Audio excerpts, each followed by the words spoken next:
Bismillahirrahmanirrahim. Assalamu alaikum wa rahmatullahi wa barakatuh. Ceci est la traduction du troisième cours de l'explication des sagesses d'Ibn Ata'illah al-Sakandari par Sheikh al-Bouti rahimahullah. Donc ça commence. Alhamdulillahi rabbil alamin wa afdalus salati wa atammu taslimi ala sayyidina Muhammadin wa ala alihi wa sahbihi ajma'in. Louange à Allah, Seigneur des univers. Les meilleures bénédictions et salutations sur notre maître Muhammad et sur l'ensemble de sa famille et de ses compagnons. Allahumma akhrijna min dhulumati al-wahm wa akrimna bi nouri al-fahm waftah alayna bi ma'rifati al-ilm wa sahhil akhlaqana bil hilm waj'alna mimman yastami'una al-qawla fayattabi'una ahsana. Ô Allah, sors-nous de l'obscurité de l'illusion. Ennoblis-nous par la lumière de la compréhension. Ouvre-nous à la connaissance de la science. Adoucis nos mœurs par l'indulgence et la patience. Et permets-nous d'être de ceux qui, entendant les paroles, suivent les meilleurs. Ceci est le troisième cours d'explication des sagesses d'Ibn Ata'illah al-Sakandari. Puisse Allah lui accorder sa miséricorde. Ibn Ata'illah dit « Min alamati al-i'timadi ala al-amal nuqsanu ar-raja'i 'inda wujudi az-zalal » Parmi les signes montrant que l'on compte sur ses actions, il y a le fait que l'espoir faiblit lorsqu'on commet des erreurs. Je résume d'abord ce que nous avons déjà évoqué concernant cette sagesse, pour ensuite construire sur ce résumé la finition adéquate. Ce que dit Ibn Ata'illah, il y aboutit à partir d'une règle de base qui a trait à la doctrine, règle sur laquelle il n'y a ni confusion ni divergence. Cette règle dit que l'espoir de l'esclave d'Allah doit, quelle que soit la situation, être lié à la générosité d'Allah, à sa grâce, à son pardon. Cette règle est l'un des principes de base de la croyance dans notre religion. Et c'est l'un des sens les plus importants de la croyance en l'unicité d'Allah.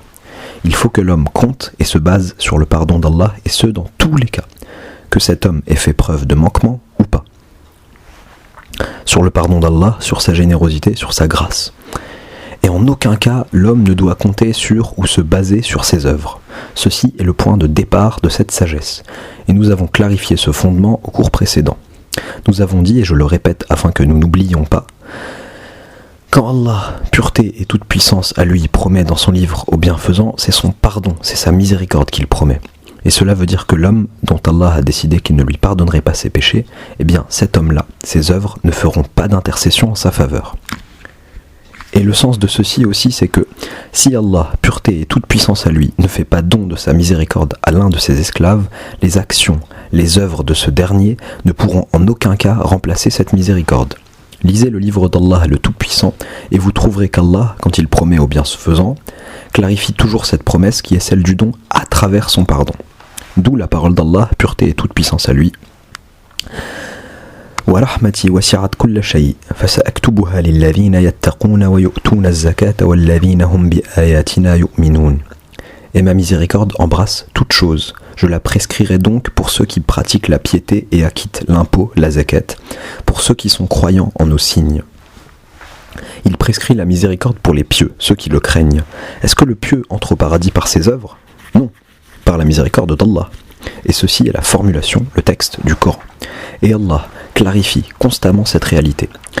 Et quand nous prêtons l'oreille aux invocations des messagers et des prophètes, nous nous rendons compte que tous comptent sur la miséricorde d'Allah et pas sur leurs actes. Et y a-t-il des gens dont les actes d'adoration et d'obéissance sont plus nombreux ou plus importants que ceux des messagers et des prophètes ? Non, il n'y en a pas. Et malgré cela, que dit par exemple notre maître Ibrahim, alayhi salam, Abraham, Khalil ar-Rahman, celui qui a le surnom d'ami d'Allah? Son invocation est rapportée dans le Coran. رب اجعلني مقيم الصلاة ومن ذريتي ربنا وتقبل دعاء ربنا اغفر لي ولوالدي وللمؤمنين يوم يقوم الحساب.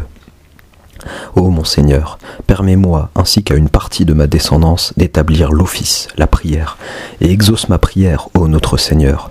Ô notre Seigneur, pardonne-moi, à mon père et à ma mère, et aux croyants, le jour où se dressera le compte. Donc, notre maître Ibrahim, malgré le fait qu'il demande à Allah de lui faciliter, de lui permettre d'établir la prière, de faire les actes qui le rapprochent d'Allah, justement, et bien malgré cela, notre maître Ibrahim annonce que son espoir est lié à la miséricorde d'Allah, à sa générosité et à son pardon. Ô notre Seigneur, pardonne-moi, à mon père et à ma mère, et aux croyants, le jour où se dressera le compte. Que veut dire cette invocation de notre maître Ibrahim? Elle veut dire que si Allah ne pardonne pas à notre maître Ibrahim, même si toutes les bonnes actions de ce dernier avaient empli la terre dans tous ses recoins, elles ne lui serviraient à rien. N'est-ce pas? Notre maître Youssouf, alayhi salam, Joseph, quand il a fait une invocation à Allah, pureté et toute puissance à lui, à la fin de sa vie, et vous savez tous qu'il fait partie des messagers principaux, Ulul Azm, et que c'est l'homme qui a donné l'exemple ultime de patience, une patience inébranlable. Et malgré cela, quand il a invoqué Allah, a-t-il lié son espoir à ses actions antérieures, ses actes de bienfaisance, sa patience, son héroïsme, ou a-t-il lié son espoir à la miséricorde d'Allah? Il l'a lié à la miséricorde d'Allah, comme rapporté dans le Coran. رب قد آتيتني من الملك وعلمتني من تأويل الأحاديث فاطر السماوات والأرض أنت ولي في الدنيا والآخرة توفني مسلما وألحقني بالصالحين. Ô mon Seigneur, tu m'as donné du pouvoir et tu m'as enseigné l'interprétation des rêves, créateur des cieux et de la terre. Tu es mon allié ici-bas et dans l'au-delà. Fais-moi mourir en parfaite soumission et fais-moi rejoindre les vertueux. Autrement dit, je ne fais pas partie des vertueux. Je n'ai rien dans mes actes sur quoi je pourrais compter pour me rapprocher de toi. Mais tout ce sur quoi je compte, c'est ton pardon, ta grâce, ta bonté, ta délicatesse, ta parfaite connaissance. Sinon, il n'aurait pas dit « fais-moi rejoindre les vertueux ». D'ailleurs, de ce que nous voyons et savons, les vertueux, il en fait partie. Notre maître, le messager d'Allah, sallallahu alayhi wa sallam, a soulevé ce point de manière explicite, comme nous l'avions déjà mentionné. Il dit « Vos actions ne feront entrer aucun d'entre vous au paradis. Autrement dit, si elles sont prises indépendamment.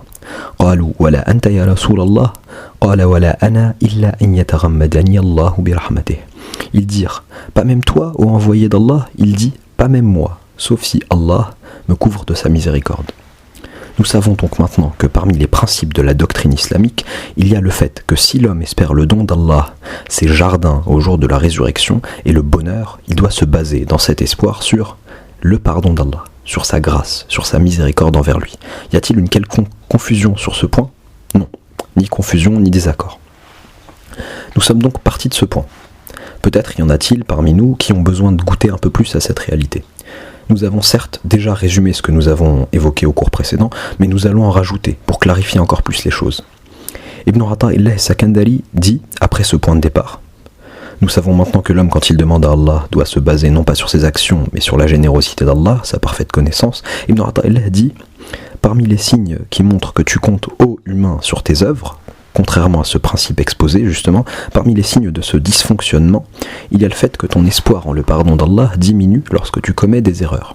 Parce que quand tu tombes dans l'erreur, ton espoir baisse. Tu commets une seconde erreur, il baisse encore, et ainsi de suite. Cela montre qu'en vérité, la source de ton espoir, ce sont tes œuvres, tes actions. Voilà pourquoi chaque fois que tu reviens à ton stock de bonnes actions, et que tu vois qu'il est maigre, ton espoir diminue. Et ça, c'est un danger. Et je dis que le contraire aussi est vrai, remarquez. Parmi les signes qui montrent que tu comptes sur tes actions, il y a le fait que ton espoir augmente lorsque tu fais de bonnes actions. On pourrait dire autrement dit, quand tes bonnes actions se multiplient et que ton espoir augmente, quand tes bonnes actions se multiplient, ton espoir augmente par l'augmentation de bonnes actions. Imaginez un homme qui priait seulement les prières obligatoires, tout en s'éloignant des interdits. Puis Allah l'a assisté, lui a permis de prier des prières surrogatoires la nuit. Puis Allah l'a assisté et lui a permis de jeûner tous les lundis et les jeudis. Puis Allah l'a assisté et lui a permis de réciter chaque jour 3 juz du Coran. Puis il s'est rapproché encore plus et il s'est mis chaque jour à réciter 5 juz. Puis il s'est mis à évoquer intensément Allah chaque jour. Ces bonnes œuvres ne font qu'augmenter. Et chaque fois qu'elles augmentent, son espoir augmente avec ses bonnes œuvres. Il finira donc dans une situation dangereuse. Arrivé à une certaine étape, il parviendra à la certitude quasi absolue qu'il fait partie des gens du paradis. Chaque fois que les bonnes œuvres augmentent, l'espoir augmente, jusqu'à finir par atteindre le plafond. Qu'est-ce donc que ce plafond? C'est le moment où il dira « c'est bon, je fais partie des gens du paradis, car toutes mes œuvres sont bonnes et ma vie est emplie d'actes d'obéissance. » Cette situation, elle est la conséquence de quoi? C'est la conséquence du fait de compter sur ses œuvres.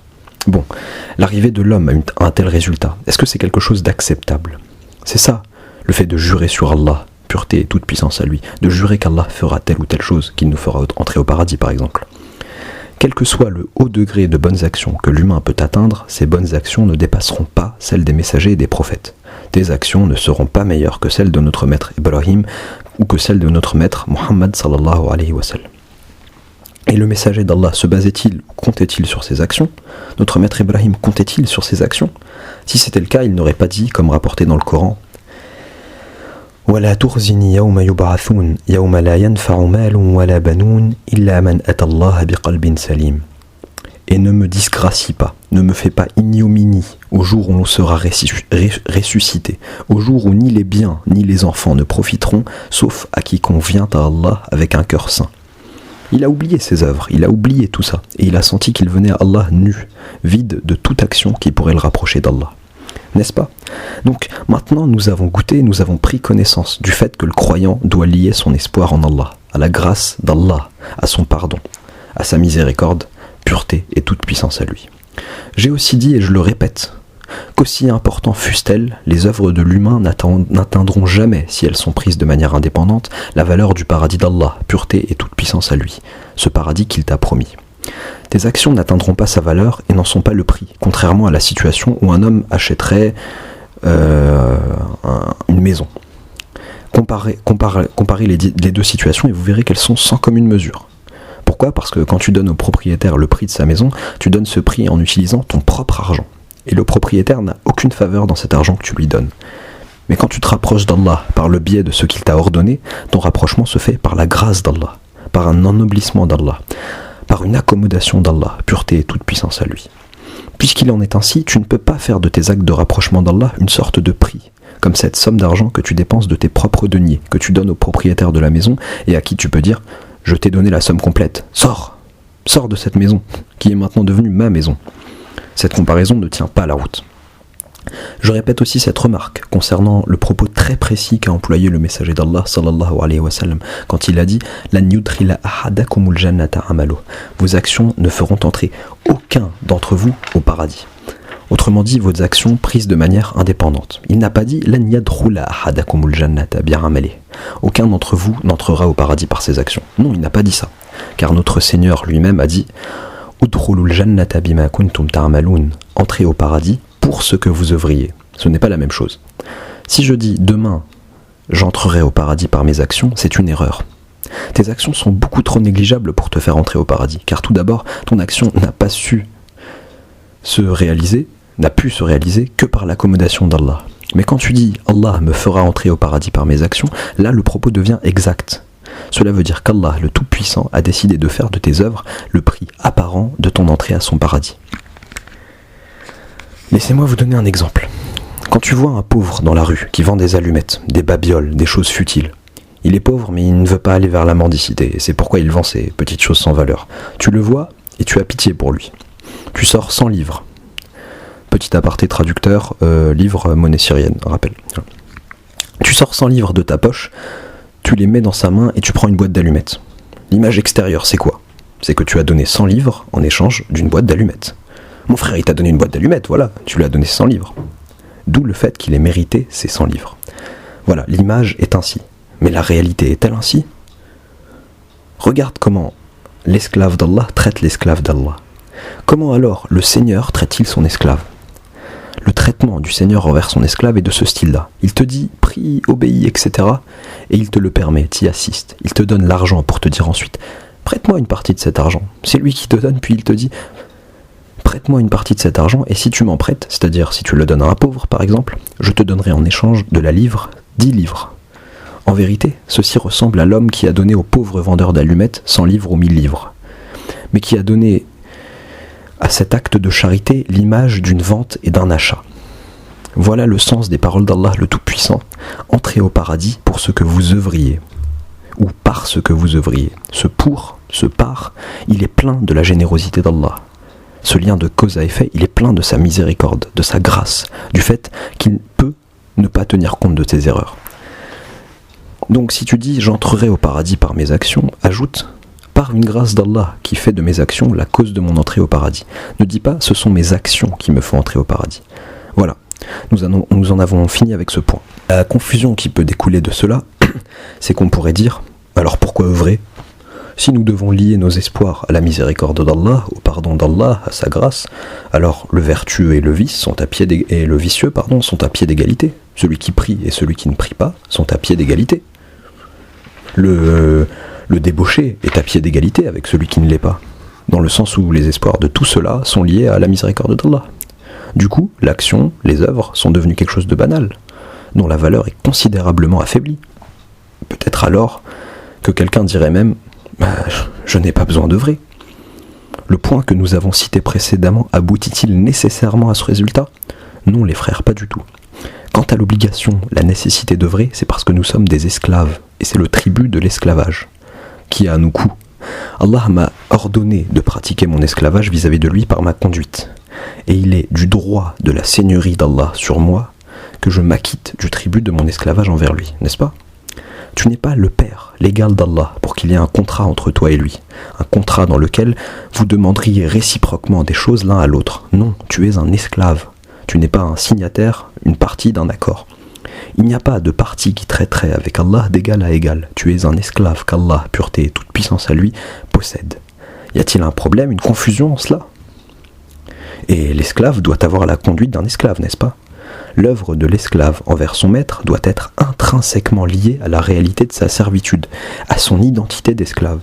Et combien de fois avons-nous dit qu'Allah a créé l'homme en tant que son esclave, que l'homme n'a pas le choix dans cette contrainte, mais qu'Allah lui a ordonné de remplir son rôle d'esclave en lui laissant le choix. Autrement dit, comme Allah a fait de moi un esclave par contrainte factuelle, il m'a demandé d'être son esclave par choix, par le choix que j'ai dans ma conduite.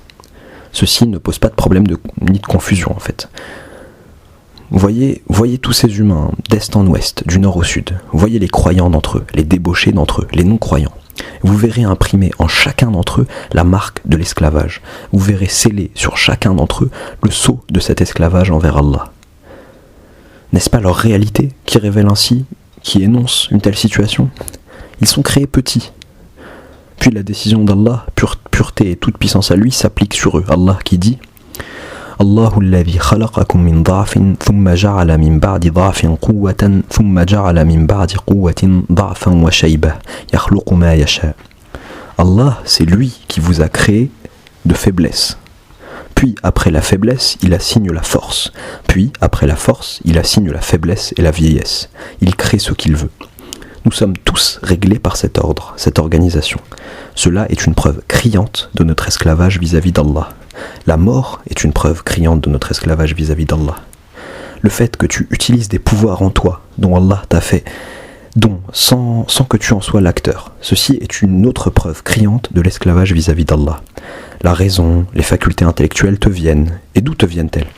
Puis elles disparaissent avec la vieillesse et la divagation liée à la vieillesse, la gâterie. Le gâtisme, sans que tu saches comment elles ont disparu. La faculté de la prononciation te vient sans que tu saches comment elle est venue. Puis elle disparaît quand Allah le veut, sans que tu saches comment elle a disparu. Voilà le sens de notre propos quand nous disons que l'homme utilise des pouvoirs sans en être l'acteur, le faiseur. L'homme est donc créé esclave d'Allah par domination et par contrainte. Quel est notre devoir après cela ? Notre devoir est d'adopter une conduite en harmonie avec la réalité de notre esclavage. Je suis un esclave, mes actions vis-à-vis d'Allah doivent être celles d'un esclave. J'avais dit une fois, le nain doit porter des habits de nain, et s'il portait des habits de géant, ce serait ridicule, et ce serait même une source de moquerie contre lui, n'est-ce pas ? Quant au géant, il se doit de porter des habits de géant. Je suis un nain, et mes habits doivent donc être comme moi. Je suis un esclave, ma conduite doit donc être celle des esclaves. Comment pratiquer mon esclavage vis-à-vis d'Allah ? Par choix, en écoutant ses ordres et en répondant « À ton service, ô Seigneur, je suis ton esclave et je ne peux qu'obéir à tes ordres. » Il m'a dit « Prie 5 fois par jour ». Je lui dis « J'entends et j'obéis ». Jeûne le mois de Ramadan. Je dis « J'entends et j'obéis ». Baisse le regard devant ceux que tu ne dois pas regarder. Je dis « J'entends et j'obéis ». Il me dit « Acquitte-toi de l'aumône légale, de la zakat ». Je dis « J'entends et j'obéis ». Éloigne-toi de cet interdit et de celui-là et de celui-là. Je dis « J'entends et j'obéis ». Tout ça, ce sont des agissements qu'exhale, qu'émet le tribut de ton esclavage vis-à-vis d'Allah, indépendamment du paradis. Je fais ça, j'applique ça parce que je suis un esclave, qu'il me fasse entrer dans son paradis ou qu'il me jette dans son feu. et je n'ai d'autre alternative que d'exécuter ses ordres, car je suis esclave d'Allah. Y a-t-il en cela une quelconque confusion, un problème de compréhension ? Si quelqu'un disait « Moi, j'applique les ordres d'Allah, mais si j'apprends qu'Allah, malgré mon obéissance, va me faire entrer en enfer, je n'applique plus ses ordres. Pourquoi je le ferais ? Si je le fais, c'est pour obtenir le paradis. Si j'apprends qu'Allah, après que j'ai prié pour lui, que j'ai jeûné, que j'ai donné l'aumône, que j'ai fait le pèlerinage, que je me sois éloigné des interdits, que je me sois fatigué pour lui, qu'après tout ça, il veut en plus me faire entrer en enfer, non, j'arrête, je prie plus pour lui. » Dans cette situation, appliques-tu le sens de ton esclavage vis-à-vis de lui ? Non. Par cette réaction, tu fais de toi un père, un égal d'Allah, comme si c'était un de tes amis, un de tes camarades. Est-ce bien clair ? Donc, œuvrer en bien est une obligation à laquelle il n'y a pas d'alternative. Non. C'est ce qu'a décrété Allah, pureté et toute puissance à lui, en disant Inna salati, qul inna salati wa nusuki wa mahyaya wa mamati lillahi rabbil alamin. Dis, en vérité, mon office, c'est-à-dire ma prière, et mon culte, et ma vie, et ma mort appartiennent à Allah, Seigneur des mondes. Parce qu'en fait, je suis sa possession. Dans le Coran, il est aussi dit Inna lillahi wa inna ilayhi raji'un. Nous sommes à Allah et c'est vers lui que nous retournons. Allah te possède. Et ceci implique que tes actions, tes agissements aussi sont en sa possession. Bon. Ce que nous avons donc évoqué, c'est ce sur quoi nous nous basons pour vouloir les dons d'Allah et sa générosité.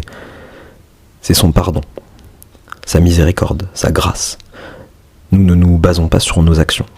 Mais cela ne justifie en aucun cas de s'éloigner des actes d'obéissance et des bonnes œuvres. Au contraire, les actes d'obéissance doivent être faits parce que tu es esclave et parce que le Seigneur est Seigneur. Parce que c'est ton suzerain, ton créateur. Ça, c'est une chose.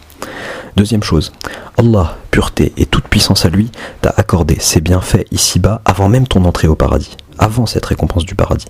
T'a-t-il accordé ses bienfaits ici-bas ou non ? La nourriture dont il te fait don, d'où te vient-elle ? De sa générosité, de sa grâce. L'eau dont il t'abreuve lorsque tu as extrêmement soif. D'où te vient-elle ? De sa générosité et son don. La santé qui se matérialise, qui se voit en toi, d'où te vient-elle ? De la générosité d'Allah, pureté et toute puissance à lui, et de sa grâce. L'univers qui t'a été assujetti autour de toi, la terre sur laquelle tu marches, l'air que tu respires, qui te ragaillardit, les embarcations qui te sont assujetties aussi, tous ces bienfaits, d'où te viennent-ils ? D'Allah, pureté et toute puissance à lui. Et ces bienfaits ne se comptent pas. Comme il le dit, et si vous comptez les bienfaits d'Allah, vous ne saurez les dénombrer. Sublime. Ces bienfaits ne nécessitent-ils pas une contrepartie de ta part ? Ne dois-tu pas t'en montrer reconnaissant ? Ne dois-tu pas remercier Allah pour eux ? D'autant plus que tu n'es qu'un esclave, et il aurait pu ne rien te donner de tout ça. La réponse est claire, oui, nous devons remercier Allah. Comment puis-je remercier Allah pour la santé qu'il m'a accordée, pour les largesses de la vie, de mon existence, au service de laquelle il m'a assujetti sa terre, son ciel, les mamelles des bestiaux, la viande de ces bestiaux ? Comment le remercier ? En lui disant « Ô Seigneur, je ferai ce que tu demandes de moi afin de remplir ne serait-ce qu'une toute petite partie de la contrepartie à tous ces bienfaits. » Donc, qu'il t'accorde ou pas son paradis, les comptes d'ici-bas ne sont même pas clos. Tu pensais donc à première vue que tu avais assez œuvré pour couvrir la valeur de ces bienfaits ? Si tu as assez de bonnes œuvres pour rembourser tout ça et qu'il te reste un surplus, qu'il t'en reste en plus en rab, alors demande grâce à ce surplus son paradis. Qui d'entre vous peut dire « J'ai fait toutes les bonnes œuvres me permettant de couvrir ces bienfaits d'ici-bas et j'ai un surplus de bonnes actions par lequel je peux demander son paradis ?» Y en a-t-il un parmi vous qui pourrait dire pareille chose ? Moi, quand je me réveille la nuit pour prier, c'est par la grâce d'Allah. Par Allah, si le Seigneur des mondes ne me permettait pas d'être dynamique, le sommeil l'emporterait sur moi et je serais dans l'incapacité de me lever. Quand je me tiens debout entre ses mains, que je récite, qui donc m'a donné la force de cette prière, de me tenir debout et de l'invoquer ? Lui, le Créateur, pureté et toute puissance à lui. Les actes d'obéissance que tu réalises nécessitent eux-mêmes un remerciement de ta part. Un remerciement car ils ont été réalisés par l'assistance, la permission d'Allah, pureté et toute puissance à lui. Et quelle est belle cette parole que je n'oublie pas, de cette femme pieuse qui travaillait pour une famille et qui priait la nuit, cette femme que le maître de maison a entendu dire dans sa prosternation « Oh Allah, je te demande par ton amour pour moi de me faire don de ceci, de cela, de m'accorder la santé. Mais qu'est-ce qu'elle a à faire la princesse, la chouchoute avec Allah, celle-là? Quand elle finit sa prière, il lui dit « Non ma fille, dis plutôt « Oh Allah, je te demande tout ça par mon amour pour toi. » Que lui a-t-elle répondu? Elle lui a répondu « Maître, si ce n'était son amour pour moi, il ne m'aurait pas réveillé à une heure pareille. Si ce n'était son amour pour moi, il ne m'aurait pas fait tenir debout pour la prière entre ses mains. Si ce n'était son amour pour moi, il ne m'aurait pas fait prononcer cette invocation. Donc il m'a aimé avant que je ne l'aime. Comment pourrais-je dire que c'est par mon travail que j'entre au paradis ? Alors que par ce travail, je n'ai pas couvert une infime partie d'un tout petit bout négligeable de tous les bienfaits d'Allah, de ses dons, de ce qu'il a offert. Non, je ne pourrais pas le dire. Les frères, quand je passe devant les marchands de fruits, que je vois les fruits ainsi disposés, je les regarde et je suis pris d'une sensation étrange. Je regarde toutes ces sortes de fruits, aux couleurs différentes, aux goûts différents, aux odeurs différentes. Ces sortes différentes, élaborées, sorties de terre, telles des œuvres d'art qui ahurissent, qui stupéfient la raison. Tout cela, qui l'a fait? Ton Seigneur, qui a utilisé pour cela l'eau de son ciel, le sol de sa terre, ses dons, et qui a élaboré tout cela pour toi, humain, et t'a dit « Allez, viens, mange ». Kulu min rizqi rabbikum. Mangez de ce que votre Seigneur vous a attribué. Comment puis-je possiblement remercier correctement, ne serait-ce que pour un seul de ces bienfaits? Comment? Qui donc pourrait dire « Moi, par mes actions, j'entre au paradis ». Toi, par tes actions, tu n'as pas couvert le billionième des bienfaits qu'Allah, pureté et toute puissance à lui, t'a accordé, comme autant de dettes à ton cou. N'est-ce pas vrai? Donc œuvrer est nécessaire pour deux raisons. N'oubliez pas. Primo, parce que je suis un esclave et que mon esclavage m'impose d'appliquer les ordres d'Allah, quel que soit ce qui m'est destiné ensuite. Secundo, parce que je suis endetté de bienfaits indéniables de la part d'Allah le Tout-Puissant, de la tête aux pieds. Il me faut donc le remercier pour ses bienfaits. Il dit lui-même « Kulu min rizqi rabbikum washkuru lah, baldatun tayyibatun wa rabbun ghafour » Mangez de ce que votre Seigneur vous a attribué et soyez lui reconnaissant. Contrée excellente et Seigneur pardonneur. Donc les bonnes œuvres sont nécessaires.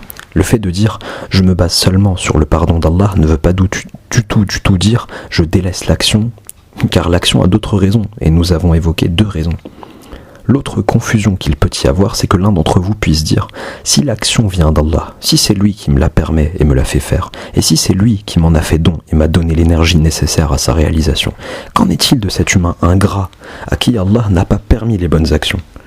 Allah, pureté et toute puissance à lui, ne le lui a pas permis. » Cette seconde question, c'est une question à laquelle les pensées de l'homme aboutissent à cause d'une illusion par laquelle il s'imagine qu'en fait, Allah ferait preuve de favoritisme envers certains de ses esclaves aux dépens du reste.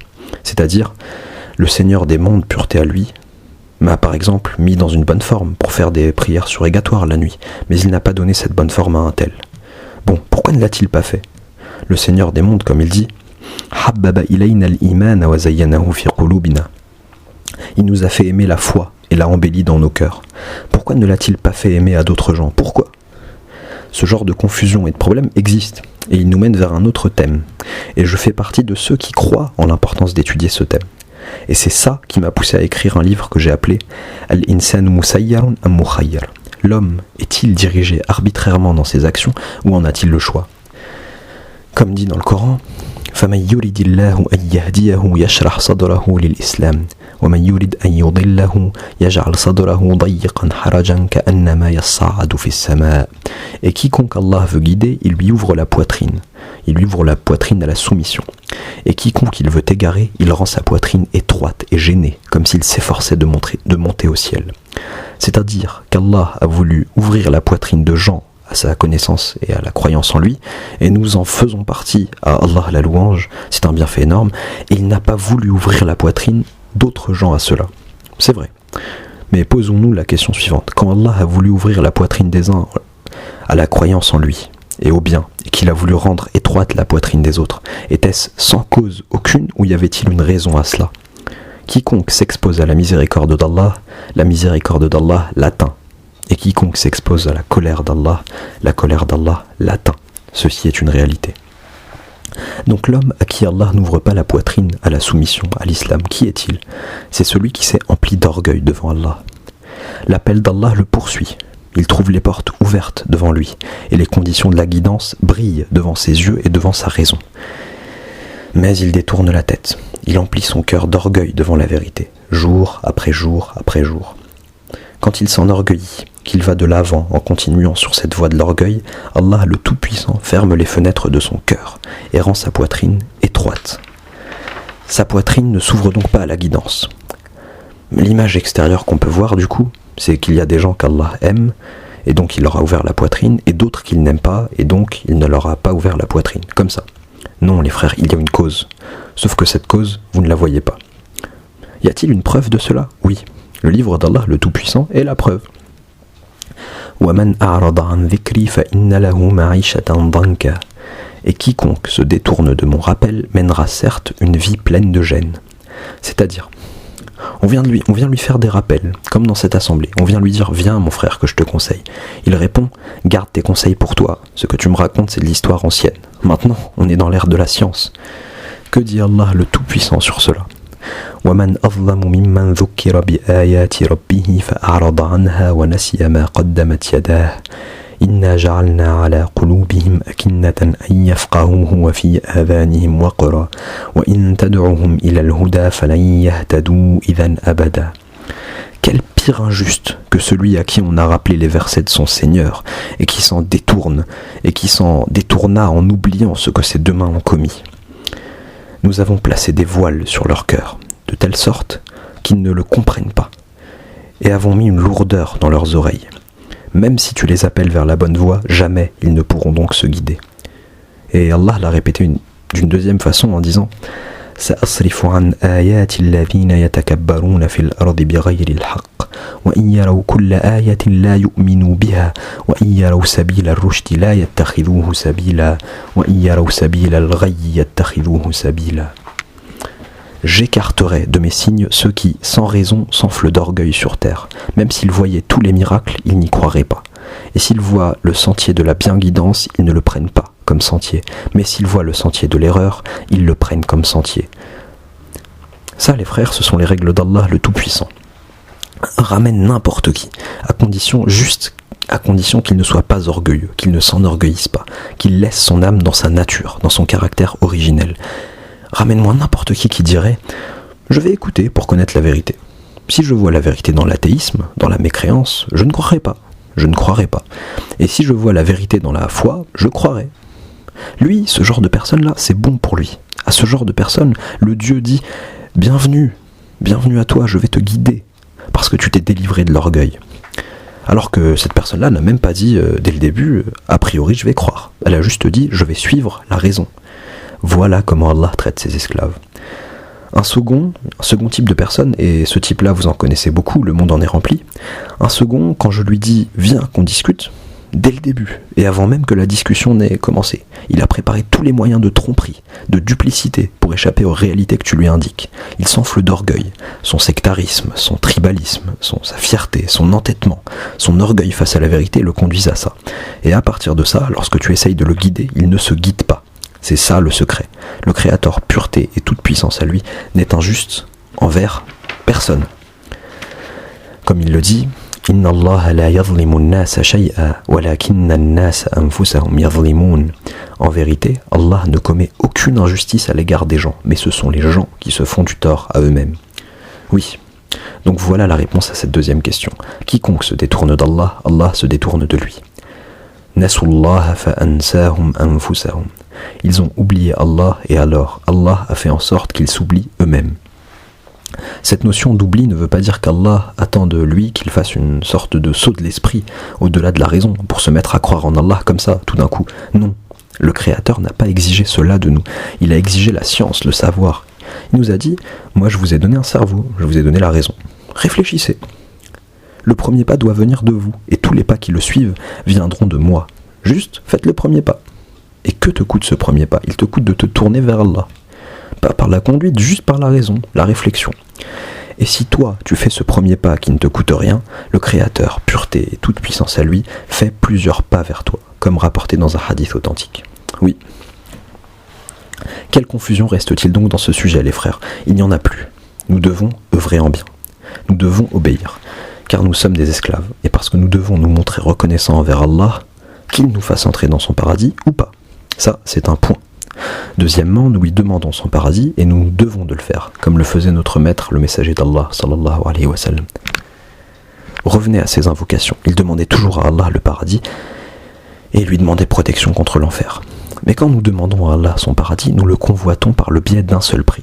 Quel est ce prix ? Le pardon d'Allah, sa grâce, sa générosité, sa miséricorde, pureté et toute puissance à lui. Voilà notre devoir. En conséquence, les frères, quand nous prions, quand nous jeûnons, quand nous récitons le Coran, quand nous adorons Allah, l'adorons-nous pour son paradis ou l'adorons-nous parce que c'est un Seigneur qui mérite l'adoration ? Nous l'adorons parce que c'est un Seigneur qui mérite l'adoration. Mais en même temps, nous tendons les mains de la supplication, de la demande vers la générosité d'Allah. Nous ne pouvons nous passer des dons d'Allah. C'est tout ce que nous demandons. C'est tout que nous demandons. Oh mon Seigneur, fais-moi jouir de la santé. Oh mon Seigneur, fais-moi jouir des bienfaits d'ici-bas et de l'au-delà. Oh mon Seigneur, éloigne de moi la douleur. Oh mon Seigneur, ouvre-moi la poitrine. Oh mon Seigneur, accorde-moi le don du paradis. Oh mon Seigneur, fais de moi un de tes serviteurs rapprochés. Tout. Mais je ne vais pas lier toutes ces demandes à mes œuvres futiles, extrêmement futiles, à ces quelques unités de prière que j'ai accomplies, d'ailleurs par sa grâce. De là, nous comprenons l'importance des paroles de Rabi'a al-Adawiyya, quand elle a dit « Oh Allah, je ne t'ai pas adoré par convoitise de ton paradis ou par peur de ton enfer, mais j'ai su que tu étais un Seigneur méritant l'adoration, et alors je t'ai adoré. » Allahumma inni ma abadtuka tama'an fi jannatik wa la khawfan min narik walakinni alimtu annaka rabbun tastahiqqu al-ibadata fa'abadtuk. Y a-t-il le moindre problème dans ces propos ? À votre avis, Rabi'a al-Adawiyya demandait le paradis d'Allah ou pas ? Bien sûr, et nombreuses sont les invocations où elle demande le paradis et où elle exprime ouvertement sa peur de la colère d'Allah et de son enfer. Oui, mais quand elle demande le paradis, elle ne le demande pas par une somme qu'elle aurait regroupée par ses actions, mais elle lui demande en sa qualité de Seigneur des univers. Mon Seigneur, la noblesse te sied, car la noblesse est ta description. La générosité te sied, car la générosité est ta nature.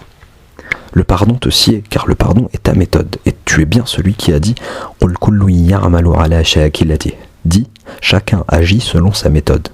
Et ta méthode est la miséricorde, ta méthode est le don. Voilà le sens des propos de Rabi'a al-Adawiyya, ces propos dont on a entendu tant de critiques de la part de gens superficiels. Par Allah, c'est cela notre chemin vers Allah, et c'est sur cela que nous rencontrerons Allah.